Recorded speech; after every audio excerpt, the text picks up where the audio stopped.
fans talking to people on Twitter? No, I don't know how. NCAA doesn't seem to be able to do anything about it. I don't know how you could, So. Does that warrant a coach saying, if you can't do anything about it, might as well do it? Well, I'm pretty sure that's what it means. Yeah. Hear that, OU fans? We get on board. Well, maybe you have to get on board. You still got a locked Twitter account. Huh? You still got a locked Twitter account. No, sir. I connect with all my recruits. Well, that's what. But your brother, he's very active on Twitter. Franklin's very active on Twitter.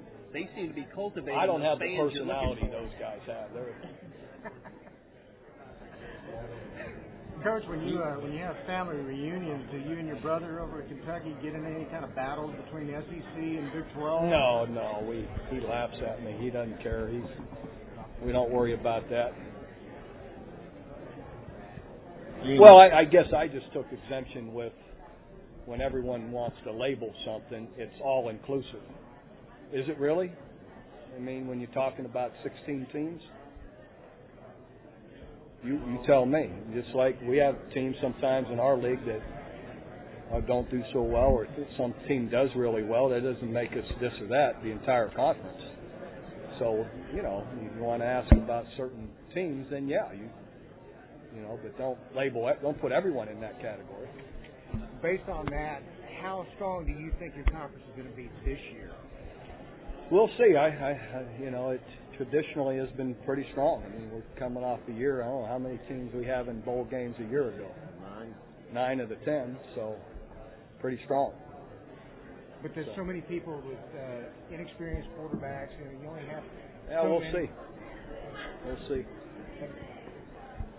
Everybody wants to get Trey Miller the ball more. Fans and media and coaches, I'm sure. Trey probably wants the ball more. Is it as simple as Kenny Stills caught 80 passes last year, Justin Brown caught 70? There's 150 plays that we can not give the Trey. Not all, but there's opportunities within that 150 to give him more. Trey, you're getting 150 more plays next year. You're getting all those balls that Kenny and Justin caught. You got Blake running the football last year. So there's 200.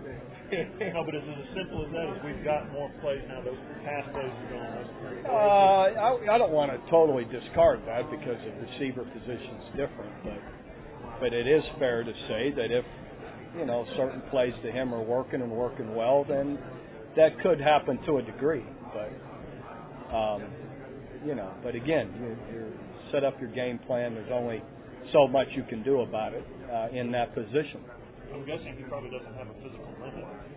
No. On 18 carries or 10 but receptions. if you watch him on the ones even when he isn't carrying, and he's knocking the heck out of somebody or chasing someone, and in a physical contact, he's usually in that he does need spelled out of a game.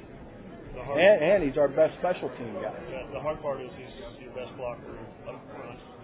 Yeah. Exactly. So then who's going to take that place if he's running it?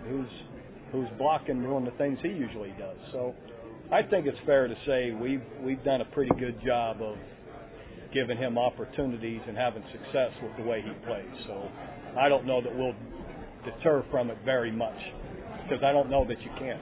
How different will your offense be this year, not having a Sam Bradford or Landry Jones there to throw it around? It'll be a little bit different, but a lot of it will be the same, and but we'll have a chance to have some different wrinkles that maybe we haven't had before.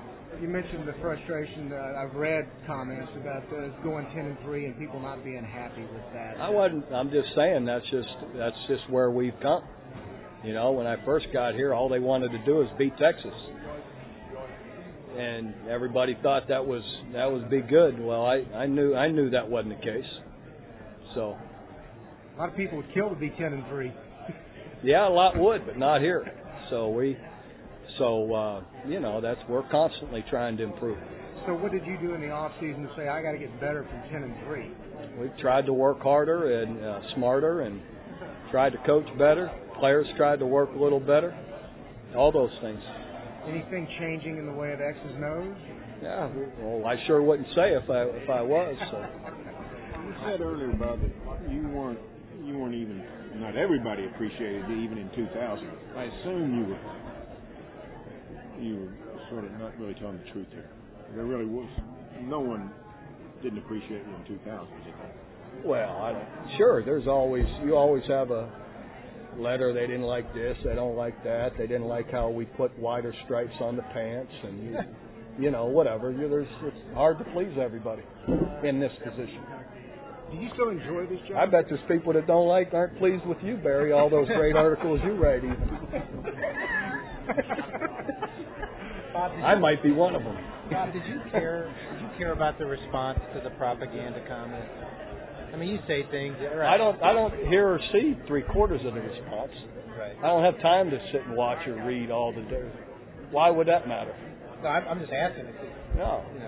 What did I say that was untrue? Well, I think the question is it better to have the depth that this league has right now, or have 6 in the top 10, which the SEC has? In the 0 and 30. I'd rather win it every year. Right. I'd rather be one of the ones winning it. So, hey, everybody has their opinion. Express it. Will Muschamp agreed with you. SEC media. Well, we're coaches.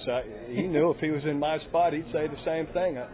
You don't want to be in a position. You got a position. You're going to be asked about something that it doesn't pertain to you. Right. It isn't your league. Yeah. He laughed. He asked me why I was getting you guys all riled up.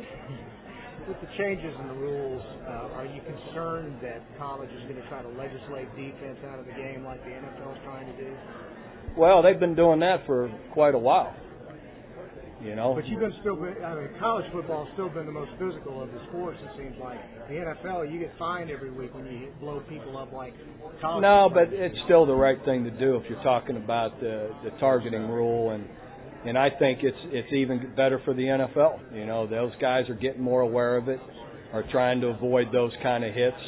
You could still be physical and play hard, and then you don't have to be in a position. You don't want to target people in the helmet. And so I know sometimes there'll be those cases where could the guy really have reacted away from it? Maybe not. But there are plenty of times when a guy could avoid it and doesn't, and that's not good for the game. It's not good for anything that makes it healthier or better for the guys playing it. We should try and do. But when you hear NFL cornerbacks and safeties saying we can't play defense, we can't play defense. Well, what I'm saying is they're saying that, and then you get into a conference like you guys are in, where you throw it all around the field, and it could be a 400-yard day easily. How much more difficult will it be for you to play pass defense with your rules? Well, they haven't changed the fact that you can bump people beyond 5 yards. You can still do all those things. You just don't want to target somebody. That doesn't mean you still can't hit them hard, hit them in the shoulder, hit them wherever the football is to try and jar it loose. You could still do all of those things. But you know that sometimes some of those good clean hits are going to get that 15-yard penalty. Well, again, that's overall. I think it's the wise thing to do to try and make it healthier and safer if we can, and that's what we have to try and do. You have an officially named your quarterback. We know that. There's a lot of coaches in your shoes here at Big 12 Media Days. Is this an unusual year in the league that there's so many quarterback jobs open? It kind of is. It's just one of those years. We've had a bunch of them leave at the same time, so, that happens from time to time. Here's a little bit different situation, because if it ends up being Blake, he's the guy who's played important snaps, real snaps, in a little different way, does that give a little advantage to a new guy who's done something at least? I think it's fair to say it gives him a little bit of an advantage in that he has been in crucial situations and been under the gun. I said it earlier in the day that, the first time he went in against Kansas State on the goal line to run those plays, he could barely spit the words out of his mouth. In fact, Trey and those guys were laughing at him. They had to help him call the play. Or now, of course, he's poised and understands and he's ready for it. Is it always clear at the end of the season? Coach Bob Stoops, Rattle and Hum Sports.